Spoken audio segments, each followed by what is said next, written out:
Bonsoir, frères et sœurs en Christ. Nous sommes sur Divine Guérison. Que le Seigneur Jésus bénisse chacun de nous. Ce soir, nous sommes là, comme toujours, pour partager la parole de Dieu. Et ce soir, la pensée sera donc tirée dans 2 Timothée chapitre 4, du verset 1 jusqu'au verset 4.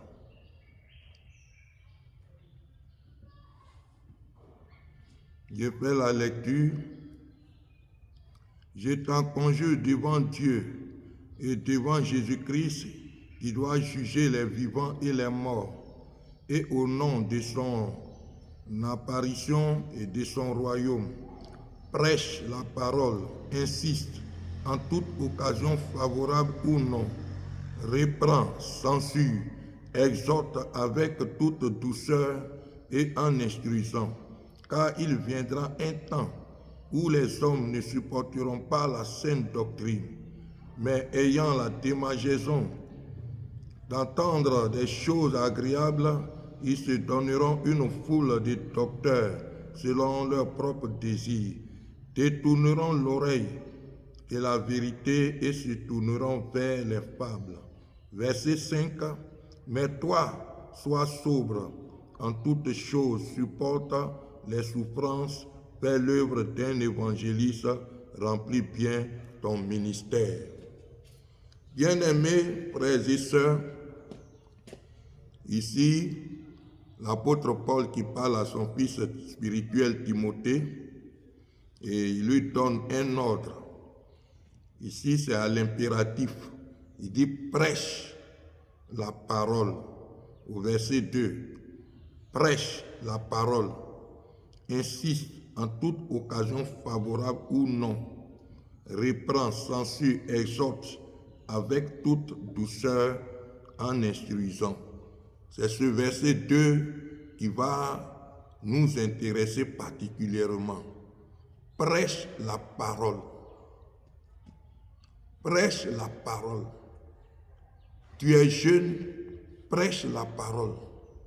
Tu es une jeune fille, prêche la parole. Tu es un adulte, prêche la parole. Tu es un vieillard, prêche la parole. Prêcher, c'est quoi? Je ne vais pas trop rentrer dans plusieurs définitions, mais prêcher, c'est proclamer. C'est proclamer. Au village, nous connaissons le griot. Le griot, il proclame la nouvelle. Quand on dit au griot d'annoncer une parole, une nouvelle, tôt le matin, le griot se lève et il parcourt tout le village en train de crier et annoncer la nouvelle. Il passe dans chaque rue, derrière toutes les maisons, et il crie de sorte à ce que chacun attende la nouvelle qui est arrivée dans le village. C'est ça, proclamer. Et en tant que témoin de Jésus, en tant que disciple de Jésus, nous devons proclamer l'évangile. Nous devons prêcher la parole de Dieu. Mais bien aimés, pourquoi devons-nous prêcher la parole de Dieu? Pourquoi Paul donne-t-il un ordre à Timothée en lui disant « prêche la parole ». Lorsque nous continuons au verset 3, il dit « car il viendra un temps où les hommes ne supporteront pas la saine doctrine, mais ayant la démangeaison d'entendre des choses agréables, ils se donneront une foule de docteurs selon leur propre désir. Car un temps viendra où les hommes ne supporteront pas la saine doctrine. » Ça, c'est Paul qui le disait des années derrière. Mais si moi je le dis aujourd'hui, l'expression que je vais utiliser, car les temps sont venus. Oui, frère, les temps sont venus où les gens ne supportent plus la saine doctrine. Aujourd'hui, quelqu'un peut se lever, il peut se mettre dans la rue pour raconter ce qu'il veut, pour parler de tout et de rien. Vous allez voir les gens s'attrouper autour de lui, les gens l'admirer, les gens prendre même des photos, des vidéos pour balancer par-ci, par-là. Parce qu'il est en train de dire des choses, des fables, des choses qui n'ont même pas de valeur ni d'importance. Mais les gens l'admirent. Mais lorsque quelqu'un prend la Bible, il se met dans la rue, se met quelque part, avec un mégaphone, avec une sono portable, et quand il prend la parole, il commence à prêcher, les gens se retirent un à un, d'autres se moquent, d'autres même viennent l'injurier, d'autres même sont prêts pour lui porter main à cause de la parole de Dieu qu'il est en train de prêcher. Parce que les gens ne supportent plus la saine doctrine. Les gens ne supportent plus la parole de Dieu. Mais est-ce que nous allons nous taire? Non, frère. Toi qui m'écoutes, toi qui me regardes, c'est maintenant que nous devons nous lever pour prêcher l'évangile. C'est pourquoi Paul dit à Timothée, prêche. Et je veux dire à quelqu'un ce soir, prêche la parole de Dieu. Que le temps soit favorable ou non, prêche la parole de Dieu. Dans le car, prêche la parole de Dieu. Dans le bus, prêche la parole de Dieu.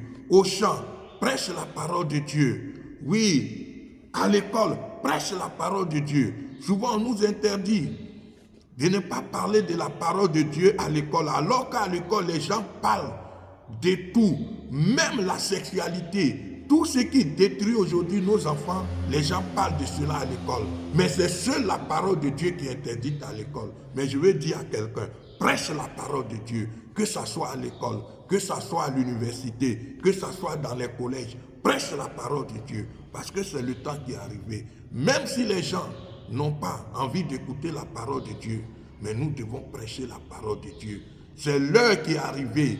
C'est l'heure qui est arrivée où nous devons devenir des fous dans les coins des rues, avec les mégaphones, avec les sonos, que les gens veulent attendre ou non, nous allons crier Jésus, nous allons parler de Jésus, nous allons marcher pour Jésus, parce que Jésus, il est le seul sauveur de l'humanité. Il est le seul sauveur de l'humanité. Frères et sœurs, c'est le temps qui est arrivé. Proclame l'évangile. Ne reste pas là. Aujourd'hui, les gens qui ont honte de l'évangile, qu'est-ce que les gens vont dire de moi? Mais qu'est-ce que les gens n'ont pas dit de Jésus? Toi-même, qu'est-ce que les gens n'ont pas dit de toi déjà? Et qu'aujourd'hui, ils vont dire de toi parce que tu prêches l'évangile et qui te fait honte ou qui te fait peur.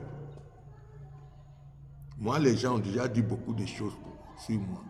Les calomnies. Quand même un homme de Dieu se lève, il commence à prêcher, Dieu commence à l'utiliser. Les gens on calomnie cet homme de Dieu. On peut monter même des vidéos contre toi, des choses qui ne sont pas réelles, rien que pour salir ton image. Mais ce ne sont pas ces choses-là aujourd'hui qui vont nous empêcher de prêcher l'évangile.